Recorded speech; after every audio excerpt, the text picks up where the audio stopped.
मत कोसो तुम अपनी लकीरों को, मत कोसो तुम अपनी लकीरों को, लकीरें तो होती ही है मिटने के लिए। यकीन रखो तुम अपने अच्छे कर्मों पर, यकीन रखो तुम अपने अच्छे कर्मों पर, अच्छी ज़िंदगी जीने के लिए। महिलाओं को डाइवोर्स के बाद मेंटेनेंस एंड परमानेंट एलिमनी उनके जीवन निर्वाह के लिए मिलना बहुत ज़रूरी है, मगर कई किस्सों में देखा जाता है कभी कभी पुरुषों को गलत तरीक़ों से फंसाया जाता है, वो भी इंटेंशनली। कई दफ़ा देखा जाता है कि बहुत बड़ी राशि मेंटेनेंस एंड परमानेंट एलिमनी के तहत डिमांड की जाती है, जो सरासर लाजमी नहीं है। तो आज बात करते हैं कि ऐसे ही कुछ किस्सों के बारे में, वह कौन से इंग्रेडिएंट्स हैं जिसमें हस्बैंड अपनी वाइफ को डाइवोर्स के बाद मेंटेनेंस एंड परमानेंट एलिमनी देने से बच सकता है। तो शुरू करते हैं आज का इन्फॉर्मेटिव टॉपिक। मैं एडवोकेट ध्रुव सिंह महिड़ा और आप देख रहे हैं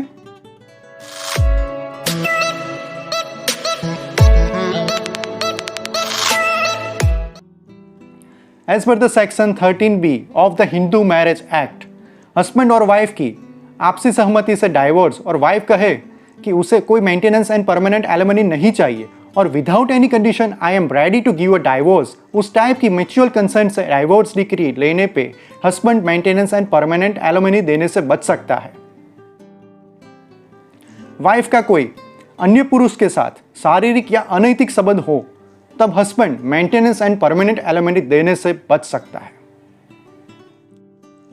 वाइफ अपने हस्बैंड से दूर जाकर रह रही हो और वह भी किसी भी प्रकार के रीजन के बिना, और हस्बैंड द्वारा उसको बार बार बुलाने पर भी वह वापस नहीं आती और कंटिन्यूअसली 2 वर्ष से अलग रह रही हो, उन किस्सों में भी हस्बैंड अपनी वाइफ को मेंटेनेंस एंड परमानेंट एलिमनी देने से बच सकता है।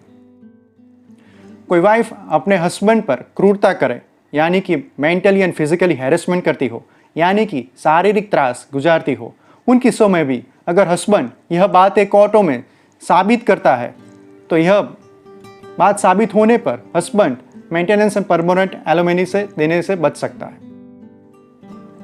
अगर वाइफ की पहले मैरिज हुई हो और डाइवोर्स भी लिए ना हो, उन किस्सों में हयात लग्न जीवन यानी कि करंट मैरिज वैलिड नहीं गिना जाएगा।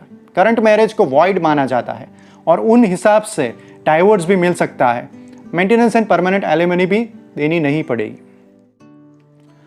वाइफ अच्छा खासा पढ़ी लिखी हो और अच्छी खासी जॉब कर रही हो और उसने बढ़िया सी कमाई भी कर रही हो, उन किस्सों में भी husband maintenance and permanent alimony देने से बच सकता है।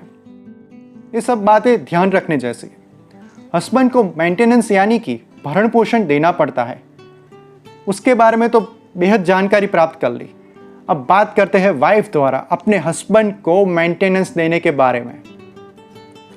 जब वाइफ अपने हस्बैंड से भी अच्छा कमा लेती हो तब कुछ किस्सों में हस्बैंड अपनी वाइफ से एलिमनी मांग सकता है ना इंटरेस्टिंग कानूनी उपचार। मगर यह उपचार हस्बैंड फिजिकल और मेंटली हैंडीकैप हो तब ही लागू पड़ता है, वह ध्यान में रखिएगा। मैंने इस वीडियो के माध्यम से आपको बताई हुई सारी कानूनी उपचार हस्बैंड द्वारा कोर्ट में विधिवत कानूनी तरीकों से साबित करने के बाद ही husband maintenance and permanent alimony देने से बच सकता है। मैं आशा रखता हूं कि आपको नई जानकारी मिली होगी, तो लाइक करें, शेयर करें और हमारे वीडियो को देखने के बाद चैनल को सब्सक्राइब करें। और कोई भी सवाल हो आपको तो कमेंट सेक्शन में जाके कमेंट भी कर सकते हैं। Thank you.